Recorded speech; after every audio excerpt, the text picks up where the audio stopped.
Kisah ini bermula apabila pada suatu hari, Tuan Syekh Alam di Rimba telah memanggil semua penghuni Rimba untuk memberikan pesan kepada mereka supaya lebih berwaspada. Hal ini demikian kerana di dalam firasatnya akan terjadi sesuatu yang buruk kepada penghuni-penghuni yang tinggal di Rimba tersebut. Hai tuan-tuan sekalian, muafafatlah tuan-tuan.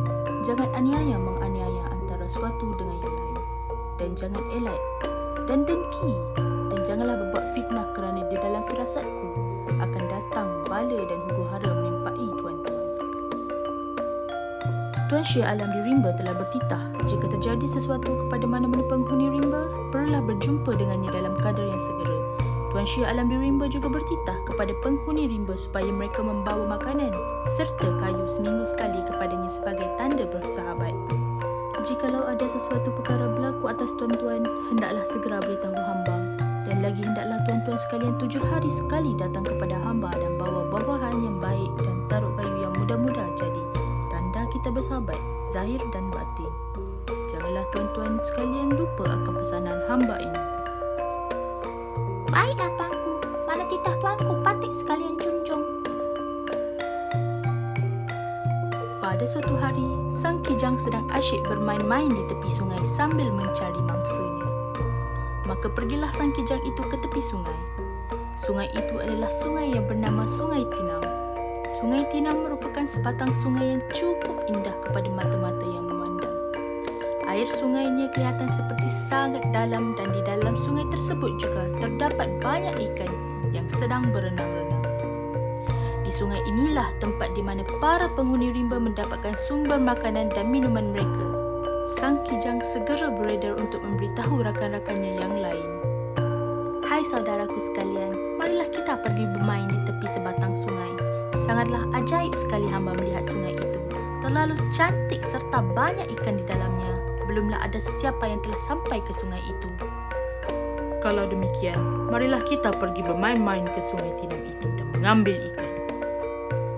Lalu mereka pun pergi bersama-sama ke Sungai Tinam itu untuk menangkap ikan. Setelah selesai menangkap ikan, mereka mengumpulkan ikan yang telah ditangkap itu di sebuah tempat. Mereka ingin menangkap ikan lagi dan sang beruang menawarkan diri untuk menjaga ikan-ikan tersebut. Sang kijang ada memberi amaran tentang raksasa yang ada di tempat itu. Namun, sang beruang dengan yakinnya berkata akan melawan jika raksasa itu muncul untuk mencuri ikan. Tiba-tiba, datanglah raksasa ingin meminta ikan daripada sang beruang kerana perutnya lapar. Sang beruang yang terkejut dengan teguran raksasa itu segera menoleh ke belakang dan melihat raksasa yang sangat buruk dan ganas. Beruang ketakutan dan dia terus berlari meninggalkan ikan-ikan tersebut. Hai sang beruang, ke manakah pergi ikan-ikan kita? Hampir saja aku mati dimakan raksasa buruk rupa itu tadi. Habis ikan-ikan kita telah dicuri dan dimakan olehnya. Kalau begitu biar aku sahaja yang menjaga ikan-ikan itu. Kerana aku sahaja yang boleh diharapkan. Jikalau datang raksasa itu, aku akan pijak perutnya dan juga menanduk raksasa itu. Nah, baiklah. Kalau begitu engkau sahaja yang menjaga ikan-ikan itu, wahai Seladang. Keesokan harinya, Seladang pun pergilah ke Sungai Tinam untuk menjaga ikan-ikan tersebut. Tiba-tiba, raksasa pun muncul lagi untuk mencuri bekalan makanan para penghuni Rimba itu sekali lagi. Pada keesokan harinya, badak pula yang mengambil alih tugas untuk menjaga ikan-ikan itu di Sungai Tinam. Kejadian sama masih berulang. Secara tiba-tiba, raksasa pun muncul lagi untuk mencuri ikan. Lalu, badak pun lari lintang pukang untuk menyelamatkan diri.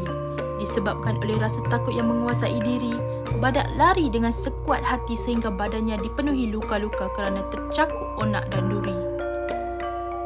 Setelah berjaya lari dari raksasa, badak pergi bertemu dengan penghuni Rimba yang lain. Badak telah menipu rakan-rakannya dengan mengatakan bahawa dirinya cedera kerana berlawan dengan raksasa. Badak ingin mendapatkan perhatian daripada penghuni Rimba yang lain. Kemudian, penghuni Rimba pun berbincang bagi mencari idea untuk mengalahkan raksasa yang menghuni Sungai Tinam itu. Para penghuni Rimba semuanya bersetuju untuk meminta pertolongan daripada pelanduk jenaka iaitu Tuan Syekh Alam di Rimba. Kalau begitu, bagi beta 7 hari untuk menyelesaikan masalah ini. Setelah genap 7 hari, Tuan Syekh Alam di Rimba pun mengajak masyarakat Rimba untuk menangkap ikan sebanyak yang boleh bagi menarik perhatian sang raksasa. Tuan Syekh Alam di Rimba pula membuat simpai yang diperbuat daripada rotan. Simpai ini akan digunakan oleh pelanduk jenaka untuk mengalahkan sang raksasa. Tuan Syekh Alam di Rimba telah mengarahkan masyarakat Rimba untuk menyembunyikan diri terlebih dahulu. Tuan Syekh Alam di Rimba pun munculkan diri lalu membuat helah dan menipu raksasa supaya raksasa menggunakan simpai yang telah dibuat olehnya. Wahai sang raksasa, tidak maukah engkau memakai simpai yang aku telah sediakan ini? Simpai ini dapat menghilangkan sakit-sakit badan. Oleh kerana termakan pujukan pelanduk jenaka, raksasa pun bersetuju untuk menggunakan simpai itu. Akhirnya, raksasa pun terpedaya dengan tipu helah sang pelanduk jenaka dan terperangkap dengan simpai yang telah dipasang olehnya. Raksasa itu berguling-guling di atas tanah untuk cubaan melepaskan diri. Tanpa membuang masa, Tuan Syekh Alam di Rimba pun mengambil kesempatan itu untuk mencakar mata raksasa sehingga buta. Raksasa menjerit dengan sekuat hati. Jeritan raksasa yang kuat itu telah mengejutkan seluruh penghuni Rimba kerana jeritan raksasa itu sangatlah kuat. Akhirnya, raksasa yang menghuni Sungai Tinam telah berjaya dikalahkan oleh kebijaksanaan Tuan Syekh Alam di Rimba.